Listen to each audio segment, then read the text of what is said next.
არა, მიმდინარეობს პოლიტიკური პროცესი, რომელსაც აქვს ეს საერთაშორისო განზომილება, ხო, მოგესალმებათ, რომ საკმაოდ რთული პროცესი მიდის სამყაროში და აქედან გამომდინარე ამერიკის შეერთებული შტატები, როგორც სტრატეგიული პარტნიორი ჩვენი ქვეყნის, დაინტერესებულია და ის ერთვება ამ ყველაფერში, ხო? თავისი ელჩის მეშვეობით ამ შემთხვევაში. ეს ბუნებრივია, ეხლა რაც შეეხება რომ საგარეო საქმეთა მინისტრად მოიხსენია და არ მოიხსენია, ეს ისეთი უმნიშვნელო დეტალებია და იმდენად საოცრია, რომ ამით რაღაც ლეგიტიმაციის მიღების იმიტირებაზეა საუბარი, რომ ამის კომენტარსაც კი არ გავაკეთებ. ეხლა რაც შეეხება მაგრამ ამ დეტალებს აქცევს ყურადღებას თავად ქართული ოცნება და ეს შეხვედრაც გამოყენებულია თუ კი დავაკვირდებით კომენტარებს. ისინი პროპაგანდისტვის ბუნებრივია, ისინი რა თქმა უნდა პროპაგანდისტვის ეხლა ყველაფერს გამოიყენებენ, ხო? ყველაფერს გამოიყენებენ და მათი მთავარი ამოცანაა, ესე რომ ვთქვათ, რაღაცნაირად, რაღაც ტიპის, ესე რომ ვთქვათ, ლეგიტიმაციის იმიტაცია მოახდინონ ამორჩეველში, ხო, რომ ის კითხვები, რაც დღეს ისმევა, თუნდაც მათ ამორჩეველში რაღაცნაირად იქნას თუნდაც აი ესეთი ფორმით გაცემული, ხო, იმ კითხვებზე პასუხი. ეხლა რაც შეეხება საკუთრივ თემას, მე არ მგონია, რომ ეს შეხვედრა რამე კარგის მიმანიშნებელია ქართული ოცნებისთვის, გასაგებია, რომ შეერთებული შტატების ელჩმა საგარეო საქმეთა მინისტრს, ხო, და de facto ის მინისტრია ნამდვილად ამერიკის შეერთებულმა შტატებმა თავისი პოზიცია გააცნო, ხო, თუ რა შემთხვევაშია შესაძლებელი ურთიერთობის ნორმალიზაცია და არა ის რომ უპირობოთ ეხა ყველაფერზე თვალს გიხუჭავთ და მოდით შევრიგდეთ, ხო, ეს არასერიოზული იქნებოდა ბუნებრივია, არამედ ზუსტადაც რომ პირობების წაყენება. და აქ უკვე ქართულ ოცნებას აქვს სერიოზული პრობლემა, იმიტომ რომ მანევრი რაიმე ტიპის დათმობების ქართულ ოცნებას არ აქვს, ეს მანევრი მოიკლა, ხო, ეხლა აი რა თეორიულად რა შეიძლება ჩვენ წარმოვიდგინოთ, რა შეიძლება მათ გააკეთონ ისე რომ არ გაუჩნდეთ შიში სისტემის ჩამოშლის, ხო? რა პოლიტპატიმრები გაათავისუფლონ, რუსული კანონი ისევ ადგენდა და მეორე ჯერზე გაიტანონ. თუ აი რა უნდა გააკეთონ, აღარ აქვს დაწვეს ეს ხიდები უკვე, ხო? და გარდა ამისა, ეხა თვითონ ძალიანაც რომ მოინდომონ, გასაგებია რომ მათი ისინი ჩვენი ხელისუფლება უკვე დიდწილად არის რუსეთის მხრიდან კონტროლირებადი და შესაბამისად მათ გარეშე ისინი ამ ტიპის გადაწყვეტილებას ვერ მიიღებენ.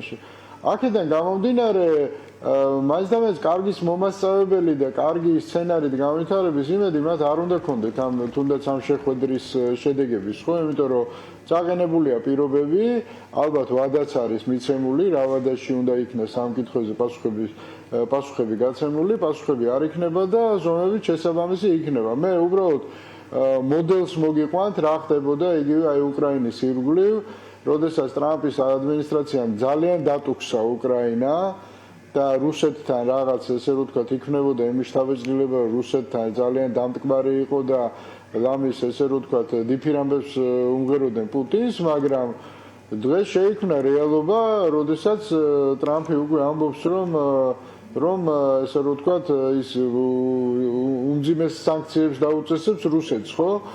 რატომ ხდება ეს? იქაც მოხდა გარკვეული პირობების წაყენება. ეს პირობების წაყენება პუტინსაც არ აქვს რესურსი, რომ რაიმე ტიპის დათმობებზე წაწავიდეს, რატომ? იმიტომ რომ პუტინი ამ სიტუაციაში რაიმე დათმობაზე რო წავიდეს უკრაინასთან დაკავშირებით, შიგნით ქვეყანაში აერევა სიტუაცია. რატომ? იმიტომ რომ ხალხი დასვავს კითხვებს, ხო, ეხა ეს სამხელო მსხვერპლი რისთვის გავიღეთ? რისთვის გავიღეთ, ხო? და შესაბამისად უკვე შიგა პოლიტიკური სტაბილურობის პრობლემა იქნება. ზუსტად იგივე პრობლემა აქვს ქართულ ოცნებასაც. თუ ეხა ეს კანონი უკან გაიტანეს, თუ პოლიტპატიმრები გაათავისუფლეს, თუ ის პოლიციელები დასაჯეს, რომლებიც ესე სასტიკად უსწორდებოდნენ ბავშვებს, ხო?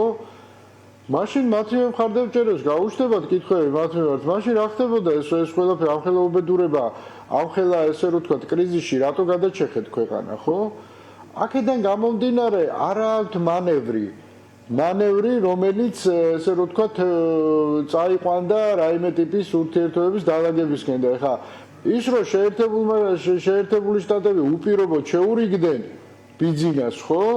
ეს არასერიოზული, ეს არ არის პოლიტიკა, რა თქმა უნდა, არ არის შეერთებული შტატები ის ქვეყანა, რომ კი ბატონო და მათ შორის ასევე სტრატეგიული პარტნიორობის გაწყვეტაც მოხდა ქართული ოცნების პოლიტიკის გამო და როცა ამერიკის საელჩო წერს რომ საჭიროა ნაბიჯების გადადგმა რომ საქართველოს მხრიდან ამერიკამ დაინახოს სერიოზული დამოკიდებულება ურთიერთობის გაუმჯობესებისადმი თქვენი აზრით რა ნაბიჯებს ითხოვს ის შეიძლება ეს ძალიან სავარაუდო საკითხია თუმცა რას მოითხოვდა მე ვფიქრობ მე არის აქ არის, რა თქმა უნდა, სტრატეგია, არის ესე რომ ვთქვათ, სტრატეგიული ინტერესებიდან გამომდინარე ნაბიჯები, ეს არის ის, რომ ქართულმა ოცნებამ უნდა შეატრია, უნდა დააბრუნოს ვექტორი ნორმალური გავითარების პროდასავლურ გზაზე, ხო?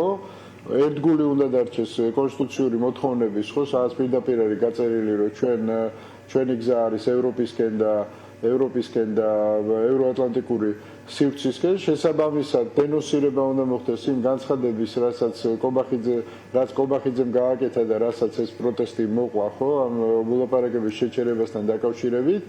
გარდა ამისა, ესე რომ ვთქვათ, უნდა შეწყდეს ეს ანტიდასავლური პროპაგანდა, რაც სახელმწიფო ჯგუფებს უკავშირდებათ და ეს პირდაპირ და შესაბამისად აი ამ მთელი მმართველობითი სისტემის მორგება რუსულ მოდელზე, რუსულ მმართველობით სისტემის მოდელზე მორგება და ნუ არის რა თქმა უნდა ტაქტიკური ხო პირველი ნაბიჯები, რითაც უნდა დაიწყოს ეს ყველაფერი და რა არის ეს პირველი ნაბიჯები, რა უნდა გადაიდგას. ეს არის პოლიტპატიმრების უპირობო გათავისუფლება, ბუნებრივია.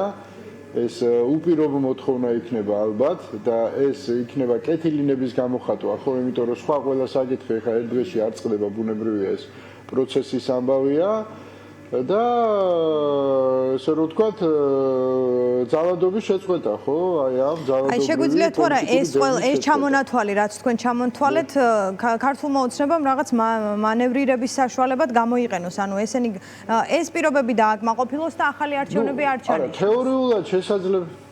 აი ძალადობა შეწყვეტოს. თეორიულად ყველაფერი შესაძლებელია, ხო? ეხა არც საზოგადოების ამოცანა, ჩვენი საზოგადოების ამოცანა ის ხო, რომ ეხა ქართული ოცნება გავაგდოთ ხელისუფლებიდან და სხვა მოვიყვანოთ აუცილებლად. ჩვენ ხო ეს ხო თვითმიზანი არ არის ხელისუფლების ცვლილება. ეხა თუ ხელისუფლება ყველაფერს სწორად გააკეთებს და მურუსიძის სასამართლოს გააუქმებს, მართლმსაჯულებას დაუბრუნებს თავის რეალურ ფუნქციას, ხო?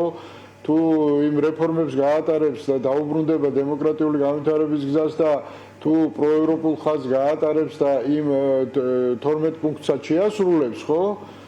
ნუ მაშინ რა პრობლემაა, მაგრამ ეს ყველაფერი თეორიაა. პრაქტიკაში მე თავიდანვე გითხარით, რომ ქართულ ოცნებას ამის გაკეთება უბრალოდ ფიზიკურად აღარ შეუძლია. შეუძლებელია, ხო, ეხა ილუზიაა, რომ ჩვენ ეხა ვიფიქროთ იმაზე, რომ რაღაც ნაბიჯს გადადგავს დათმობისკენ ქართული ოცნება. რატომ? იმიტომ რომ მისი ძალაუფლება მთლიანად აგებულია ერთგვარ უძლეველობის მითოლოგიაზე, ხო, აგრესიაზე. და როგორც კი ისინი კომპრომისზე წავლენ, ეს მითოლოგია ხო ინგრევა. და მითოლოგია რო ინგრევა, ეს საბოლოო ჯამში ძალაუფლების დაკარგვის ფასად დაუჯდება. გარდა ამისა, რუსეთში დაისმევა კითხვები, თქვენ რა ხო არ უბერავთ, ვერ გავიგე, ამდენი ხანი ერთად მუშაობდით, ამდენი საქმე გავაკეთეთ და ეხლა უკან გინდათ დაბრუნება? ეგრე სად არის, ხო? და ბიძინა გარკვეულწილად რუსეთის მძევალია უკვე დიდი ხანია, ხო? მას არ აქვს ეს თავისუფალი მანევრი, რომ თვითონ მიიღოს ამ ტიპის გადაწყვეტილებები. შეიძლება უნდა კიდევაც, მაგრამ აბა ვინ მისცემს ამის უფლებას? აი ჩვენ ნახეთ ამერიკის ელჩს რა ასე ვთქვათ განწყობით შეხვდნენ, ევროკავშირის ელჩს როგორ ესხმიან თავს, ყოველ შემთხვევაში გამოკვეთილია ქართული ოცნების საიმედო, ასე ვთქვათ დასაყრდენი სად არის უფრო ტრამპის პოლიტიკაში, რამდენად არის ჯერჯერობით საიმედო ჩვენ არ ვიცით, მაგრამ ამას პროცესი აჩვენებს. თუმცა ესეც ილუზიაა რა. რაზეა პროცესი დამოკიდებული დღეს თქვენი აზრით? რა ტრამპი ეხა ბიჭო სასაცილოა რა, მე ხა ბევრჯერ მithქვამს მოგენატრებათ ბაიდენი მეთქი რა. ეს დაემართება ქართულ ოცნებას საბოლოო ჯამში. თუ რეალურად მათ არ დაიწყეს რაღაცა ნაბიჯების გადადგმა, ხო? ნაბიჯების ჰუმანიზაციისკენ თუნდაც რაღაცი თუ არ დაიწყეს, ეხლა ტრამპი ბევრად უფრო ხისტად იმოქმედებს ამ ხელისუფლების მიმართ. და პრობლემა ჩვენი კიდე რაშია, იცით, ოპოზიციაშია, რამდენიც გასაკვირი არ უნდა იყოს. ეს შეხვედრებიც აქედან მოდის. იმიტომ რომ იგივე ევროკავშირის ელჩები, იგივე ამერიკის ელჩი ესე უყურებს, ხედავს, რომ ეს ხელისუფლება ძალიან ცუდად იქცევა, მაგრამ პოლიტიკური ალტერნატივას რო არ ჩანს, რა აქნან ეხა ინტერვენციას ხო არ დაიწყებენ ისინი რა. ხონჩით ხო არ მიართმევენ ამ ოპოზიციას.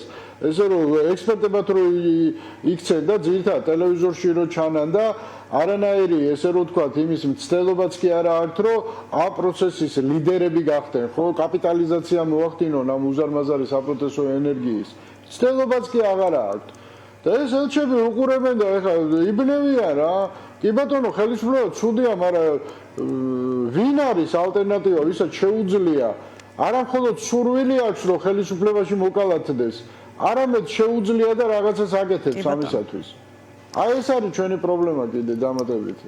კი ბატონო, კეთილი, მადლობა. მადლობა ბატონ გია.